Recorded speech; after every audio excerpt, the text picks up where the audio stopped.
হাইড্রোফোবি নামের মানুষগুলো যেমন ভালো, ভালো দিকটা আগে বলি। ভালো কেমন ভালো, তার দোষ খুঁজে পাওয়ার মতো কোনো দোষ ত্রুটি কোনোটাই পাওয়া যাবে না। ছোট্ট মানুষটা সে কখনো লাফালাফি, দৌড়াদৌড়ি, আহ জিদ করা, রাগ করা ইত্যাদি ইত্যাদি কোনো কিছুই করে না। কোনো জিনিস ফেলে না, কোনো জিনিস ভাঙে না, কোনো জিনিস নিয়ে দৌড়াদৌড়ি করে না, কোনো জিনিস সে অগোছালো রাখে না, যেমনটা নেয় তেমনটাই রাখে।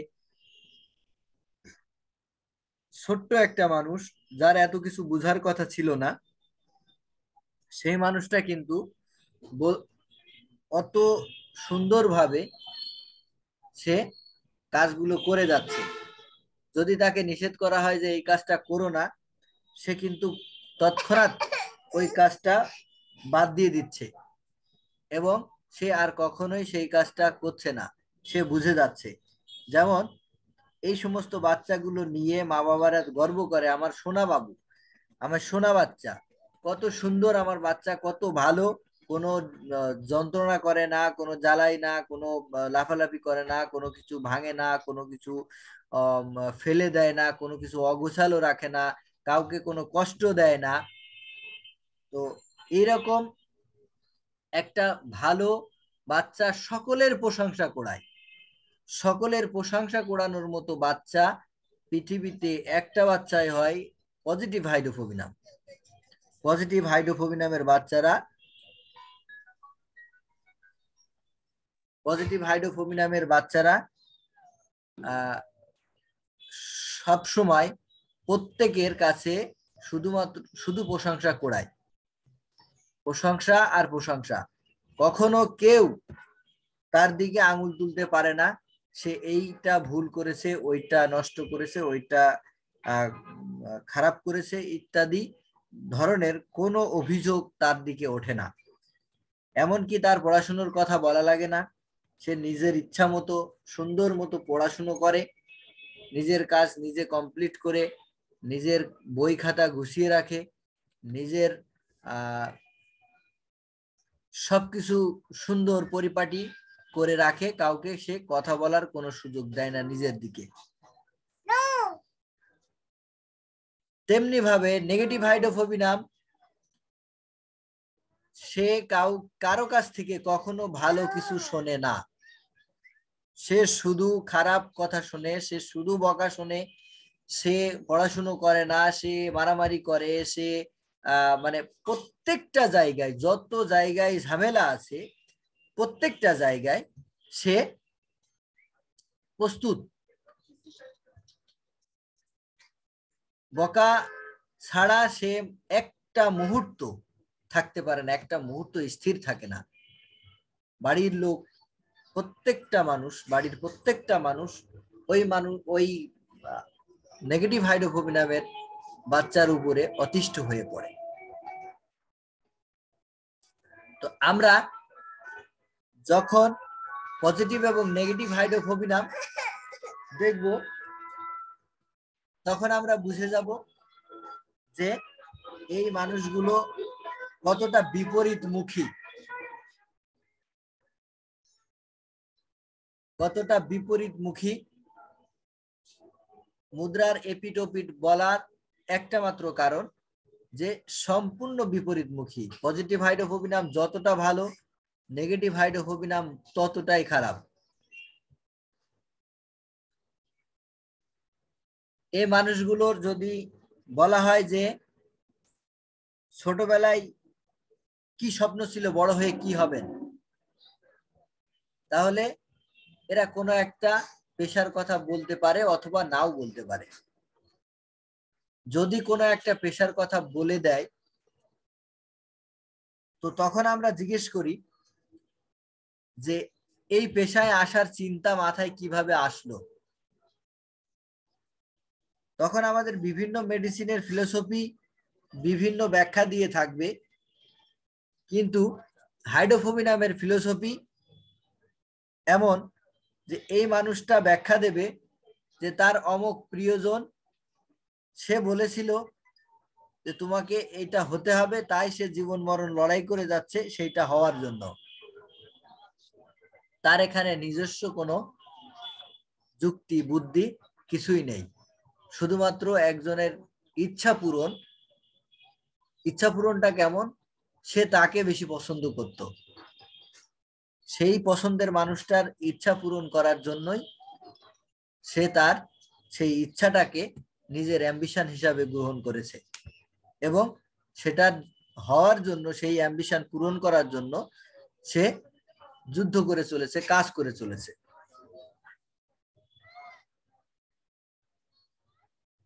যদি বলা হয় যে 1 টাকা হাতে পেলে কি করতেন, বা 5 টাকা হাতে পেলে কি করতেন, টাকা পয়সা হাতে পেলে কি করতেন,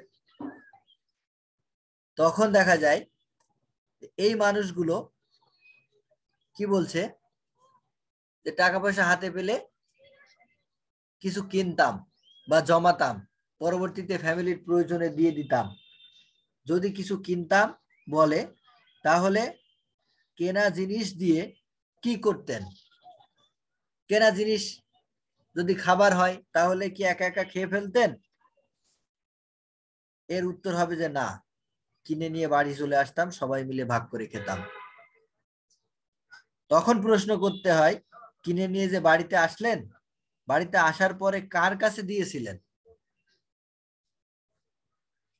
তখন দেখা যাচ্ছে যে আমরা প্রথম যে প্রশ্ন করেছিলাম, কাকে বেশি ভালোবাসতেন, সেই প্রশ্নের জবাবে সে যার কথা বলেছিল, খাবার কিনে নিয়ে এসেও সে তার কথাই বলছে যে তার কাছে দিতাম। এইগুলো বোঝা যায় তার অ্যাটাচমেন্টের ব্যাপারটা, যে সে কতটা অ্যাটাচমেন্ট ওই মানুষের সাথে, বা কতটা আঠার মতো লেগে থাকে ওই মানুষের সাথে। তো এভাবে আমরা যদি হাইড্রোফোবিনামকে বিচার করি, আমরা হাইড্রোফোবিনামের অ্যাম্বিশন, হাইড্রোফোবিনামের টাকা পয়সা জমানো, টাকা পয়সা খরচ করা, হাইড্রোফোবিনামের ভালো লাগা, হাইড্রোফোবিনামের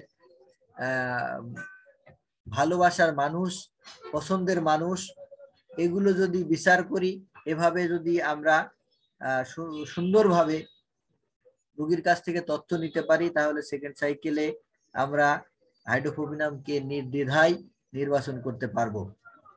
এখানে আরেকটা কথা বলার, সেটা হচ্ছে যে হাইড্রোফোবিনামের মানুষ যদি টাকা পয়সা জমায়, সে বললো ফ্যামিলির প্রয়োজনে দিয়ে দিই।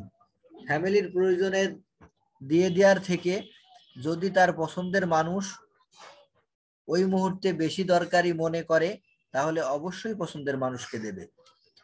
এরপরে প্রশ্ন করতে হবে যে আপনি যে টাকা জমালেন এবং টাকা জমিয়ে আপনার ফ্যামিলির প্রয়োজনে দিয়ে দিলেন, বা আপনার পছন্দের মানুষকে আপনি দিয়ে দিলেন, তাহলে আপনি দেওয়ার পরে আপনার কেমন লাগলো, বা সেই টাকা বা সেই জমানো, কষ্টের জমানো অর্থ নিয়ে আপনার পরবর্তীতে কি চিন্তা হয়,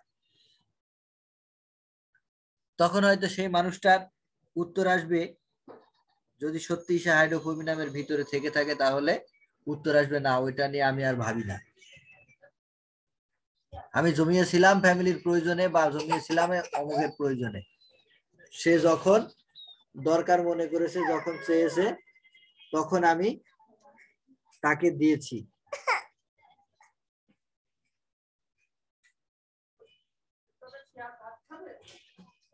তখন তাকে দিয়েছি এবং সে তার প্রয়োজন মিটিয়েছে। এটাই তার ফ্যামিলি ওরিয়েন্টেশন, বা তার হরিবলি অ্যাটাচমেন্ট উইথ সামওয়ান, এটার প্রমাণ। তো হাইড্রোফোবিনাম নিয়ে মোটামুটি এই আজকে বলার ছিল। আর যদি কারো কিছু প্রশ্ন থাকে, তাহলে সেই প্রশ্নের দিকে একটু যাবো আবার। হ্যাঁ জাহিদ ভাই, আমার একটা প্রশ্ন ছিল যে কি, মানে কিছু, যেমন আমার ওয়াইফকে দেখি, সে মানে আমার সংসার এমন ভাবে করেছে, মানে মানে বাবার বাড়িতে সে যেতে চায় না, মানে এমনি মারপতেই আছে, কিন্তু মানে আর হলো সে মানে কাজ একের পর এক কাজ করে, খাওয়া দাওয়া ভুলে যায়, এবং পরিষ্কার পরিচ্ছন্নতার দিকেই মানে এখন এই ফ্যামিলি ওরিয়েন্টেড, মানে এখানে কি বলবো আমি, মানে সে এখন স্বামী সংসার ছাড়া মানে বাপ মার কিছু মানে ওদিকে কোনো ই নাই।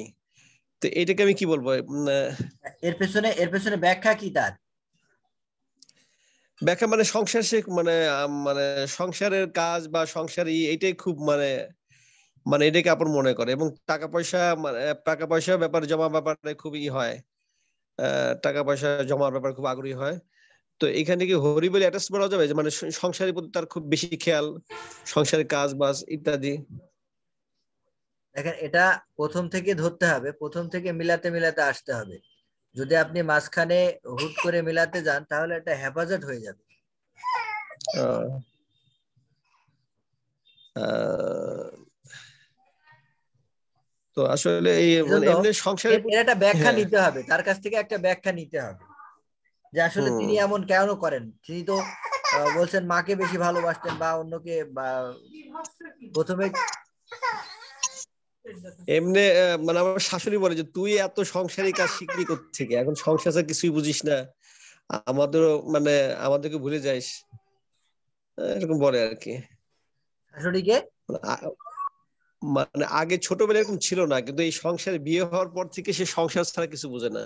হ্যাঁ, হ্যাঁ, কিন্তু এই পরিবর্তনটা তার মধ্যে কেন আসলো, কি কারণ?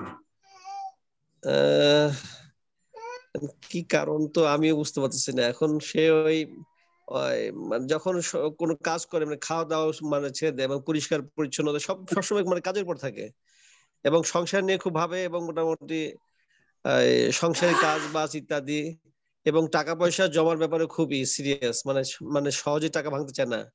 ওই কোথাও গেলে কষ্ট করবে, খিদে কষ্ট করে, কিন্তু টাকা ভাঙবে না। তবে আবার প্রয়োজন আমাকে মানে আমি চাইলে আর প্রয়োজনে দেয় আবার। তো এইটা কি মানে এইটা কি ফ্যামিলি ওয়ারেন্টির মধ্যে পড়ে? এখন এই যে কষ্ট করে, টাকা আছে, খাই না, টাকা হ্যাঁ, কেন? তার তার তো ক্ষুধায় কষ্ট হচ্ছে, কিন্তু সে খেলে অসুবিধা কি? অসুবিধা কিছুই না, মানে সকালবেলা যখন রান্না বান্না করছে সবাইকে খাওয়াবে, অথচ সে খাইতে খাইতে 9টা 10টা বাজবে, এরকম অবস্থা। আচ্ছা, ওনার এর সাথে আরো যে সব বিষয়গুলো সবগুলো নিতে হবে, এটা ফ্যামিলি ওরিয়েন্টেশন। এখন ফ্যামিলি ওরিয়েন্টেশনে তো অনেকটা সিভিল নামের মতো আচরণ।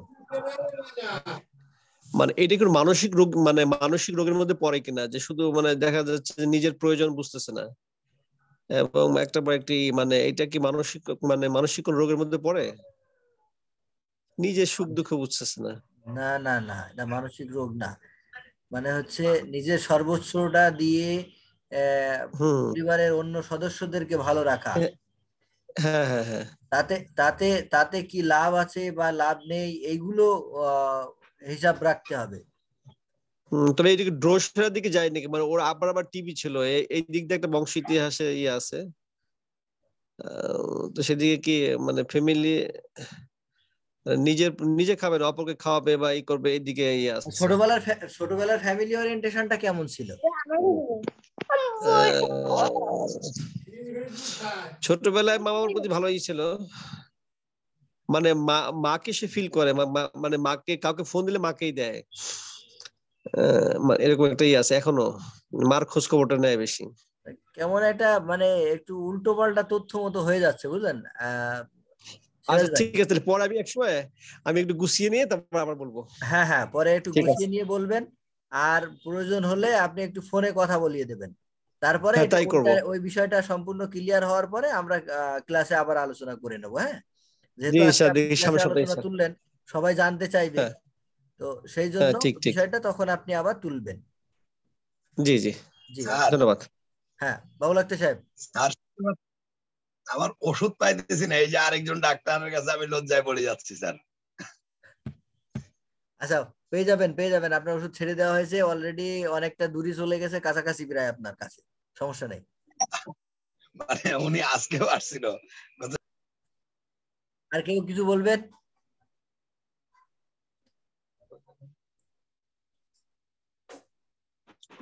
আর কি বলার নাই কেউ? আসসালামু আলাইকুম স্যার। আসসালাম, শহীদুল।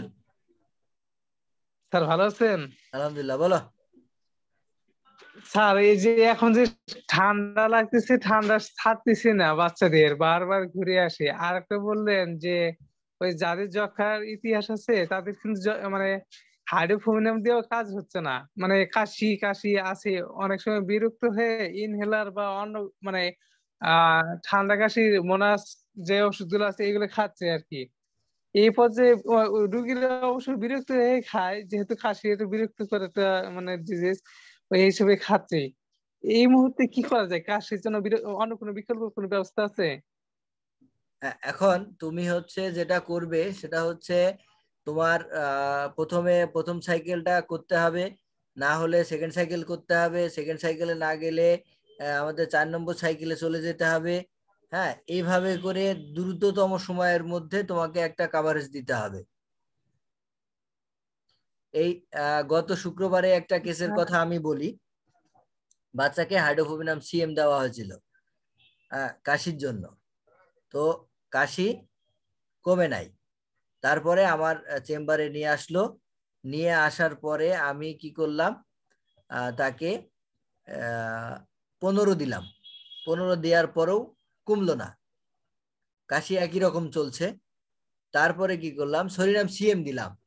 সরিনাম সিএম দেওয়ার পরেও কমলো না, একই রকম চলছে। তারপরে আমি কি করলাম, কার্বোভেট সিএম দিলাম। কার্বোভেট সিএম দেওয়ার পরে কিছুটা কমলো, কমে আবার বেড়ে গেল। তারপরে আমি কি করলাম, কার্বোভেজ 15 দিলাম। 15 দেওয়ার পরেও আর কমলো না। পরবর্তীতে আমি আবার হাইড্রোফোবিনাম সিএমে আসলাম। সিএমে এসে বললাম আপনি বাড়ি চলে যান, যে বাচ্চাকে গোসল করান। তবে যেসব বাচ্চাদের ঠান্ডা কাশির সমস্যা তাদের বলতে হবে সকালে প্রথম কাজ হচ্ছে গোসল করানো, বাচ্চাকে গোসল করানো। বাচ্চাকে যদি সকালে গোসল করাতে পারি তাহলে দেখা যাবে তাদের কাশি, তাদের ঠান্ডা লাগা অনেকটাই কমে এসেছে। তারপরে বললাম যে পরের দিন ফোন দিতে, আজকে আমাকে ফোন দিয়েছিল, বললো যে কাশি কমে গেছে। হাইড্রোফোবিনাম সিএম লাস্ট সবগুলো সাইকেল ঘুরে এসে যখন হাইড্রোফোবিনাম সিএম দেওয়া হলো তখন তার কাশিটা চলে গেল। শহীদুল, হ্যাঁ স্যার, বুঝতে পারলাম, কিন্তু আমরা না অত ঘুরানোর ক্ষেত্রে যে রুগী অনেক সময় ধৈর্য গুলা না তো, আরে এই ওই তো জন্য আর কি আমি বললাম যে আমি তো আমি তো 1.5 ঘন্টার মধ্যে করেছি। আচ্ছা ঠিক আছে স্যার, এটা অনেক ভালো হলো। আমি আহ, কিছু কিছু বাচ্চার ক্ষেত্রে সরিনাম আমি টুসি দিয়েও মানে অনেক সময় ভয় পেয়েছি, তো টুসি দিচ্ছি, পরে কাজ হচ্ছে অবশ্য। কাজ হওয়ার পরে কিছু বেশ মানে রাত পার হয়েছে, পরে আবার দেখা দিচ্ছে, পরে ওয়ারিয়াম খাইতে দিছি, পরে এটাও কিছুক্ষণ কাজ করে। আমি জানি না যে সরিনাম দিয়ে কতক্ষণ কাজ করবে, তারপরে যে কোনটাতে যাবে এটা ভাবতেছি এখন। এটা কি আবার হাইড্রোতে আসবে যদি সরিনামে মানে হ্যাঁ হ্যাঁ হ্যাঁ হ্যাঁ, সিয়ামও কাজ করলো না, আবার যদি যদি সেকেন্ড আচ্ছা সাইকেল নির্বাচন করা না যায় তাহলে হাইড্রোফোবিনাম সরিনাম কার্বোভেজ সরিনাম হাইড্রোফোবিনাম এভাবে করেই করতে হবে। আর যদি সেকেন্ড সাইকেল নির্বাচন করা যায় তাহলে সেকেন্ড সাইকেলে যেতে হবে। ঠিক আছে? আর সেকেন্ড সাইকেলে অনেক সময় টিডিএস চলে আসে, না, তখন টিডি তো আসবে না। টিডিএস তো সেকেন্ড দেওয়া সাইকেল যাচ্ছে না টিডি, যেহেতু। টিডির মানুষ পাওয়া খুব কষ্ট, সেটা মাথায় রাখতে হবে। টিডির মানুষ পাওয়া পৃথিবীতে খুবই কষ্ট।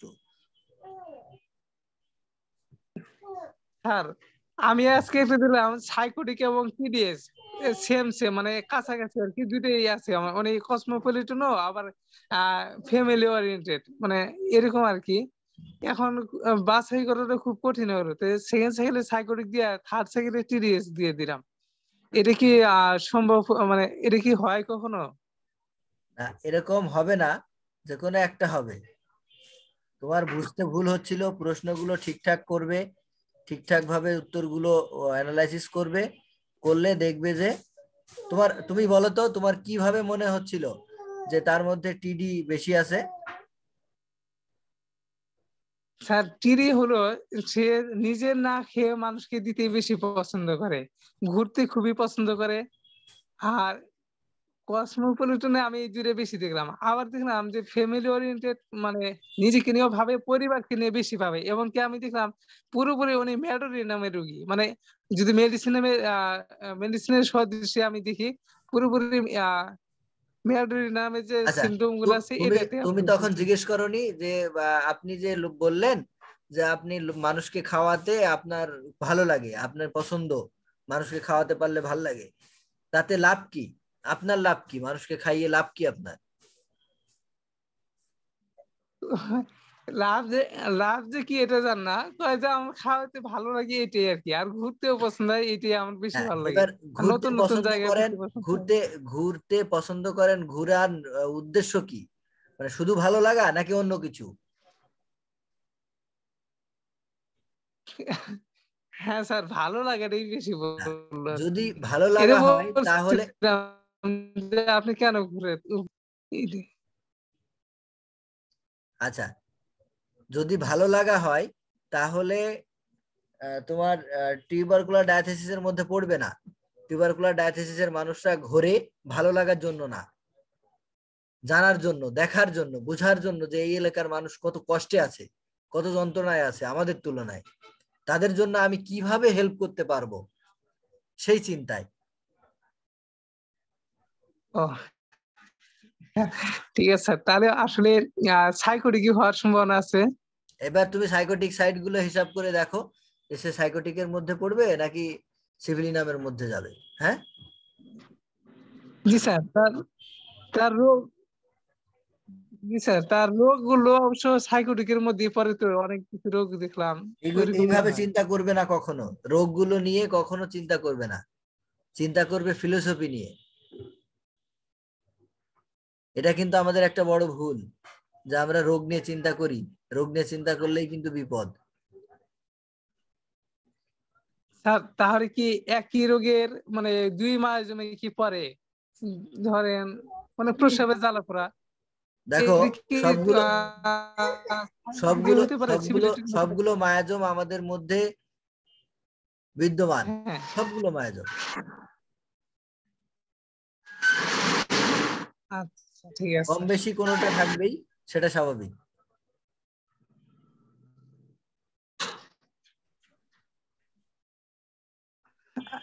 আচ্ছা ঠিক আছে স্যার, ওকে, ধন্যবাদ। আসসালামু আলাইকুম। আসসালাম। তাহলে আজকের মতো এখানে সমাপ্ত ঘোষণা করি।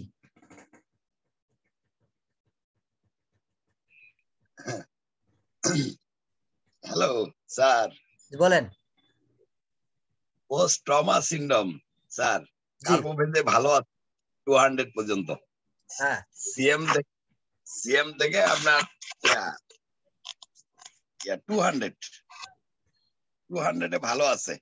সিএম থেকে আসছিলাম 3 থেকে 200, তো ভালো আছে, কিন্তু ইয়া ক্যারেক্টার হচ্ছে ফ্যামিলি কেন্দ্রিক, এখন সময় ক্যারেক্টার ফ্যামিলি কেন্দ্রিক, 11টা এবং 15 মিনিট। স্বামীর বাড়ি থেকে সব বাপের বাড়ি রাখতে চাই, এবং দুর্ঘটনাও আছে, নিজে নিজে হাতে বডি দিয়ে চোট দিয়ে কাটিয়ে ফেলছিল। না, এবং স্বামীর বাড়ি থেকে বাপের বাড়ি নিয়ে যাওয়া এটা ফ্যামিলি ওরিয়েন্টেশন এর মধ্যে অনেকটা সিভিলিটিকের মতো করে, কারণ সে ভাবে হয়তো বা যে বাপের বাড়িতে রাখলে আমার জন্য আমারটা থাকবে, স্বামীর এখানে হ্যাঁ, থাকলে আমারটা আমার কাছে থাকবে না। এইরকম অবস্থা, কিন্তু হ্যাঁ, ইয়া না, তার কার্বোভেজে যেহেতু ভালো আছে, আপনি আস্তে আস্তে করে সামনের দিকে এগোবেন। কার্বোভেজের 200 এ এখনো ভালো আছে, এবং হ্যাঁ, ফ্যামিলি পরিবর্তনটাও চলে আসছে হ্যাঁ, ভালো তাহলে ভালো থাকলে কোনো কথা নেই, ভালো না থাকলে কথা আছে। ভালো থাকলে আপনি সামনের দিকে এগোন, যে যখন দেখা যাচ্ছে ভালো আছে, ডিস্টার্ব করছে, 200 কাজ করছে না, তখন আপনি 500 যান বা 1 যান, এভাবে করে সামনের দিকে এগোবেন। কিন্তু ভালো আছে, এখন শুনলেন আজকে হাইড্রোফোবিনাম দিতে হবে, হাইড্রোফোবিনাম ধরে নিয়ে আসার দরকার নেই। না, আমি ওটাই অপেক্ষায় রাখছি, শুধু জি, ফাইটম চলে। জি, ঠিক আছে, ধন্যবাদ। আচ্ছা, আচ্ছা স্যার। জি, আজকের মতো আল্লাহ হাফেজ। সামনে ক্লাসে মানে কোন বিষয় হবে জাহিদ ভাই? সামনের ক্লাসে সাইকোটিক জি ধন্যবাদ।